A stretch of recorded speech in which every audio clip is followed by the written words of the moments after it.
Hi friends.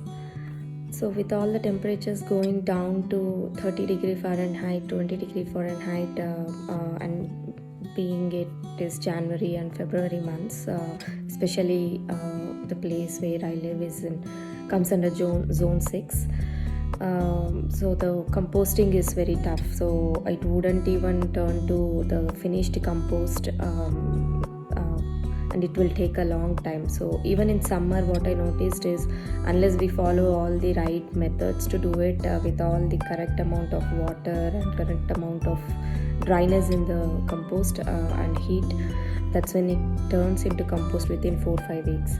So for me, at least it took 4 weeks to 1.5 months. So for me in summer, it at least took 1.5 months to come to a shape where I can use it for plants. So in winter, I'm really against throwing all the kitchen waste and kitchen scraps into the trash. So I'm still trying to see if there is a way to make compost out of it. And I've seen a lot of videos, and I got some inspirations from all the other people around posting their composting techniques. So I thought, okay, let's give it a try this year and see if it really works out. So until like October, I was making the compost separately because my plants were still on my vegetable bed. But then later on, I started dumping my kitchen waste into my vegetable bed directly, digging the hole there and making a hole, and putting paper, leaf waste and kitchen waste all together and closing it with the soil. So and my vegetable bed is very fertile, and I have, even now if I just dig around it, I'll see so many earthworms in it. So it kind of will be very helpful for breaking down all this compost, like the kitchen waste I put.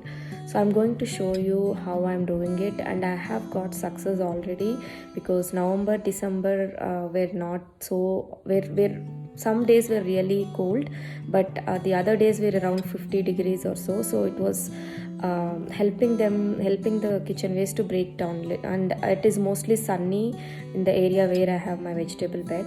So but this month and next month, I'm planning to keep them separated out, not digging a hole in the vegetable bed and making it won't decompose by the time I start in March or April to plant. So if it is not decomposed a little, it is not that good for plants. So at least for till now, whatever I have done, I'm going to show you guys there is like half finished compost, fully finished compost, and also the one that I'm going to show you with the fresh kitchen waste that I have. Okay, let's go ahead and look at that. Hi guys. So I've got some kitchen waste which has bananas and eggs, apples, onions, tea powder and some other vegetables. And these are some dry leaves, fallen leaves from the trees behind my backyard. And this is the vegetable bed, and you see the plants from last summer, all those dried out in winter. So I'm trying to make compost on this vegetable bed, and I've used a lot of different containers.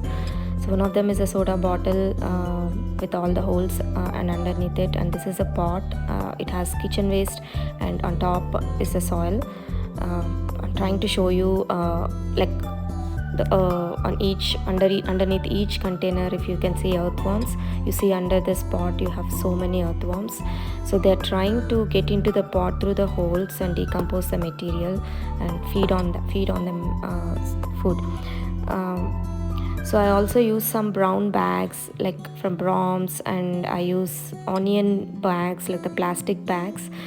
So if it's a plastic bag, I make sure I make holes to that, and before I place on the vegetable bed. And if it's a brown bag or paper made or a cardboard, I just keep it directly. So they eventually decompose into the soil, and they become whenever it rains or whatever, it decomposes. So see the earthworms under this onion bag which has kitchen waste. And I always make sure when I put kitchen waste, along with its shredded paper, brown, whatever the paper waste I have, plus what I even use the napkins, paper napkins that we use at home. I don't trash them. I make sure I add them to this compost along with that, to avoid any smell or the flies around your house. I always cover it up with soil, a good amount of soil. Whatever is in my vegetable bed, I always cover it up with good amount of soil, so no animals around will come and dig into this to get to it. So once they smell it, they might come over, so to avoid attracting them. And this is a fruit container from Sam's Club, and this is an oatmeal box. You can see that this box is almost half gone. And yeah, and some of these are freshly filled out. Some of them are half done, and some are completely done. This onion bag is like half done, almost half done. And I also use some soil bags, the empty soil bags for composting purpose. I put holes under the soil bag.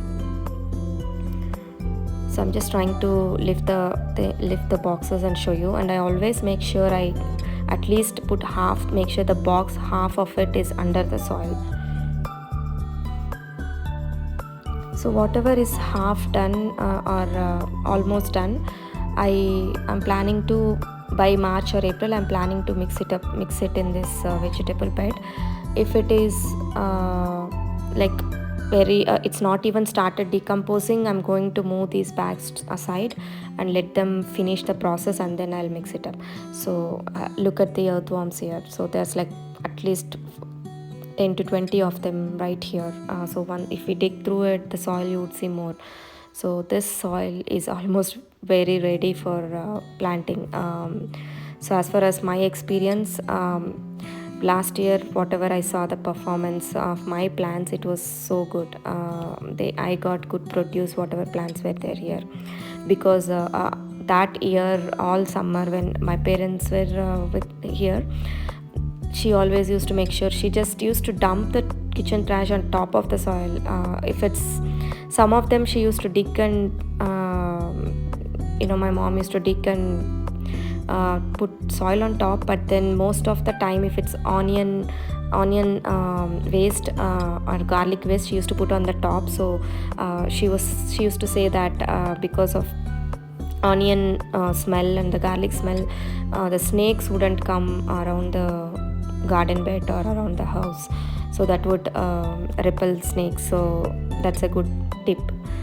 So that's what I was also trying to do. And this one is almost done, but still since it is like I don't go turn the compost or anything so very often, so I just try to roll around these bags once in a while, and I don't even put them under the shade, so whenever it rains they become wet. So that's why they are all like not like so grainy or so. But I don't get time to do all that, so I just leave them right there. So it makes the process little slow, but if you really have time, it's better to make sure you put everything in a shade, and you only give it a little water, so it stays healthy, the compost. So but this is a completed compost. It was from last summer. It's a finished one. So here I'm dumping all my fresh veggies with all the napkins, paper waste, all vegetable waste into that plastic container.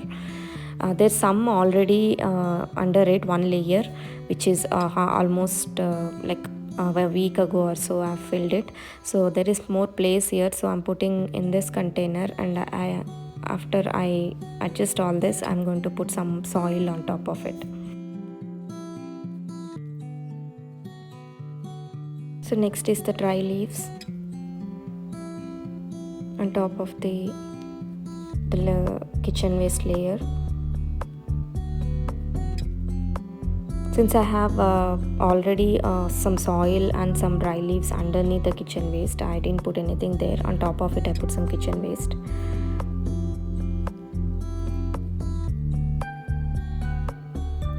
And on top of it, I'm adding some soil. And then So the use of these boxes is you would avoid any animals or anything to get into it, snakes or some sort of creepy creatures to get into that, because you close the container.